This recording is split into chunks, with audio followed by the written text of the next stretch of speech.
Hello and welcome to Fearless in the Kitchen. My style of cooking is see it, cook it, using ingredients techniques from all around the world. I never really wrote anything down when I've been doing all this, but eventually I started taking notes.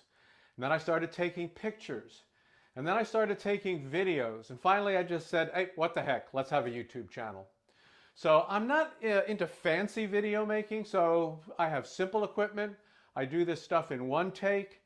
The only editing I do is trimming on the ends. And I have to admit, I had some real audio and video problems at the beginning and some other issues. These are mostly fixed now, but you'll see that the early videos are a little bit off, a little hinky, but I think you're still going to enjoy the content of what's in there. Now, I will be giving you recipes, but what I do is not about recipes. It's about techniques. It's about confidence. So look past what I do. Think about how to make it yours, how to make it for your taste, and then do it. And you'll be fearless in the kitchen too.